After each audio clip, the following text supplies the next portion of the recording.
All right, today we are diving into some of the biggest villains in all of history, the infamous emperors of Rome. These are the rulers whose names are just synonymous with madness, cruelty, and unbelievable excess. So let me ask you a question right off the bat.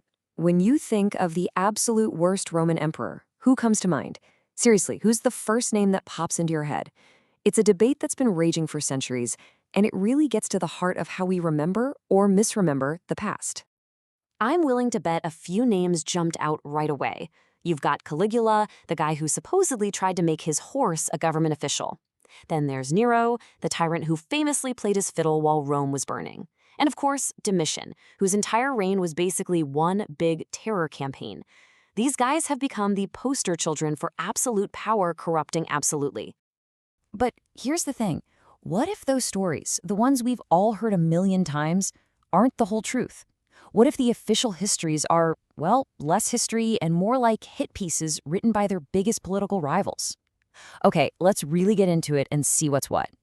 First up, we have to start with the emperor who basically wrote the book on imperial insanity, Caligula.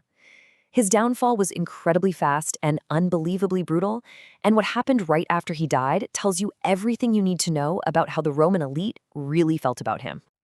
So get this, his entire reign lasted less than 4 years.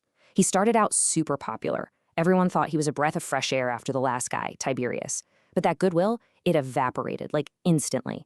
It turned into this crazy spiral of insane spending, truly bizarre behavior, and a deep, deadly paranoia that ended the only way it could, with his own bodyguards assassinating him.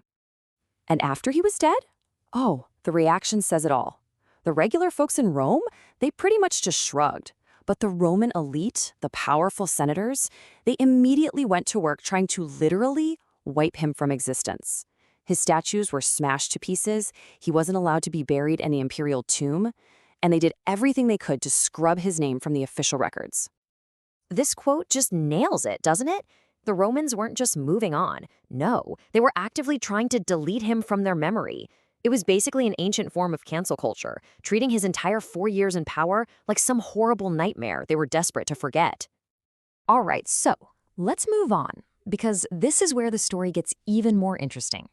You see, unlike Caligula, whose reputation has stayed pretty much rock bottom, the story of Nero has gotten way more complicated over time. It actually forces us to take a second look at everything we thought we knew. Take his infamous Golden Palace. The story you've probably heard is that he burned down half of Rome just so he could build this massive, gaudy palace for himself. But what if that's not the real story? A lot of modern historians and archaeologists now think it was actually part of a pretty ambitious urban renewal project, a plan to build public parks and even an artificial lake for the citizens right in the middle of a crowded city. A totally different spin, right? And this complexity, this sort of two-sided coin, it wasn't just about his building projects. I mean, on the one hand, he absolutely earned his reputation as a monster at home by brutally persecuting Christians. But on the other hand, in foreign policy, he was a huge success. He negotiated a peace deal with one of Rome's biggest enemies, the Parthian Empire. And that peace lasted for 50 years. That's an incredible accomplishment that his critics conveniently tend to forget. So this all brings up a really big question. If there's all this evidence that maybe guys like Nero weren't pure 100% evil, then where did these reputations for being absolute monsters come from in the first place? And why have they stuck around for 2,000 years? Well, the answer, like it so often is, comes down to one simple thing. Who was writing it all down? You see, the historians who had the most influence, guys like Tacitus and Suetonius, they were all part of the senatorial class. This was Rome's old money aristocracy, and they were locked in this bitter power struggle with the emperors, who they saw as tyrants stealing all their power. And one of the main weapons in this fight was the state treason law. Now, it started out as a way to protect the country under the first emperor, Augustus. But later emperors, like Tiberius, Nero, and Domitian, they twisted it. They turned it into a weapon to get rid of anyone in the Senate who opposed them. A simple accusation of treason, even a bogus one, could get you exiled, stripped of your property, or just straight up executed. And just listen to what the historian Tacitus wrote about it.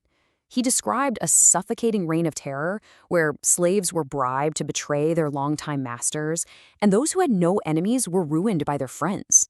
Can you just imagine living in that kind of fear? That absolute paranoia?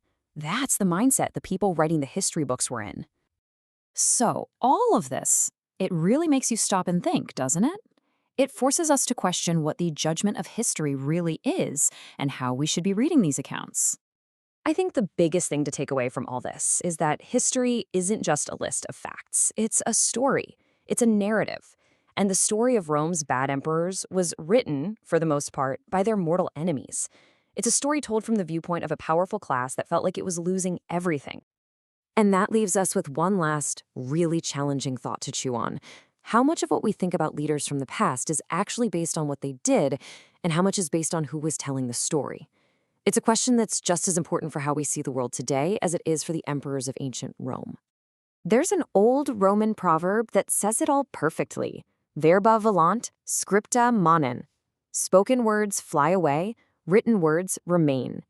And for emperors like Caligula and Nero, the words that were written by their enemies have remained for 2 millennia, cementing a legacy so dark we're only just now starting to see the other side of the story.